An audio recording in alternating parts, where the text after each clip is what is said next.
You know, there's a war that's been raging for decades, but it's been fought almost entirely in secret. It isn't fought with soldiers or tanks, but with mathematics. And it's a battle for privacy, for power, and it affects every single one of us. This is the story of the crypto wars. The entire conflict it all boils down to one simple but incredibly profound question. As our lives move more and more online, who gets to keep secrets? I mean, think about it. Is your privacy a fundamental right, or is it more of a privilege that can be taken away? For, well, pretty much all of human history, the answer was actually pretty straightforward. The people with the power to create and break codes were governments. Secrecy was a tool of the state, plain and simple. But then, something happened that changed everything. To really understand just how big a change this was, we have to go back. We have to look at the old world order. This is the secret history of cryptography, a time when it belonged only to spies and to soldiers.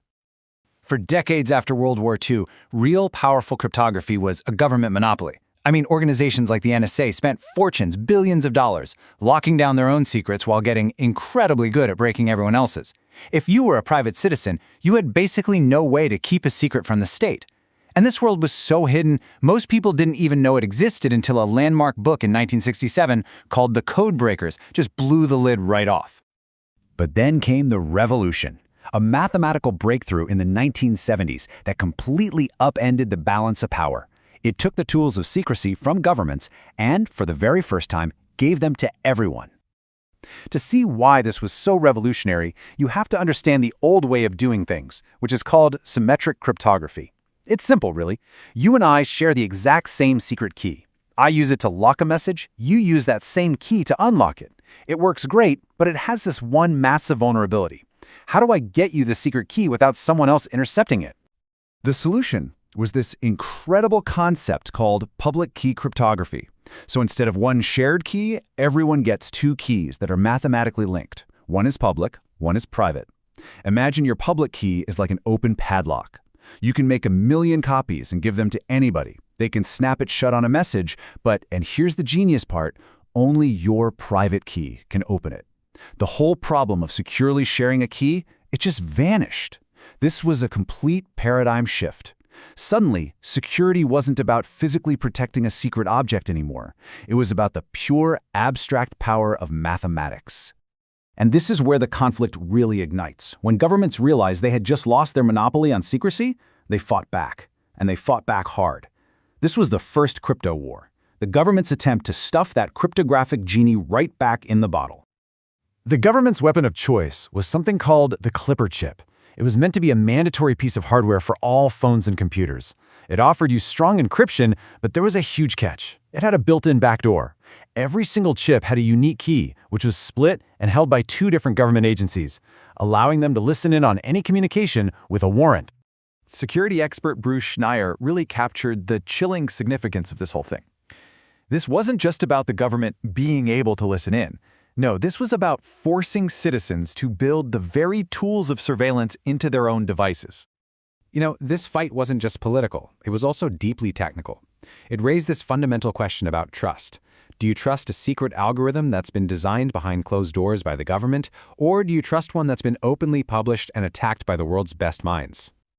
Schneier did not mince words on this. The problem with secret algorithms, like the one in the Clipper chip, is that you have no idea if they're actually secure, or if they have hidden weaknesses that only the designer knows about. So trusting them is an act of faith, not science. It's like trusting snake oil. And this all leads to a core idea in modern security, Kirchhoff's principle. It basically states that a system should be secure even if everything about it, except the key, is public knowledge. The strength has to come from the math and the key, not from trying to hide how it all works. This is exactly why public algorithms became the gold standard. They're published for the whole world to see, and then they are just relentlessly attacked by the smartest people on the planet for years, even decades. The encryption that we all use today has survived that brutal global trial by fire.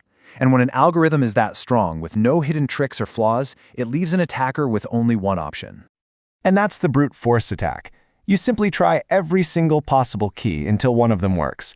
It's the digital equivalent of trying to open a safe by trying every single combination one by one. And this is where the power of math just becomes mind-bending. I mean, look at this table. A 56-bit key, that was the old standard. It can be brute forced in less than a day. But jump to a 128-bit key, and it would take billions of years. Now look at 256-bit, which is common today. The time to break that is longer than the current age of the universe. That is the wall of numbers that's protecting our data. So, the Clipper chip was ultimately defeated. But the war never ended. The battlefield just shifted. The same arguments, the same conflicts are playing out right now, today. I mean, whenever you hear about governments demanding that Apple or WhatsApp create a backdoor into their encrypted products, that's the Clipper chip all over again. When companies face restrictions on exporting strong encryption, that's a continuation of the same fight. The technology has evolved, but the fundamental conflict between state surveillance and individual privacy is still here. And this leads to the core belief of the whole movement. Laws can be changed, they can be reinterpreted, or they can just be ignored. The only true, unbreakable guarantee of privacy in a digital world isn't policy. It's mathematics.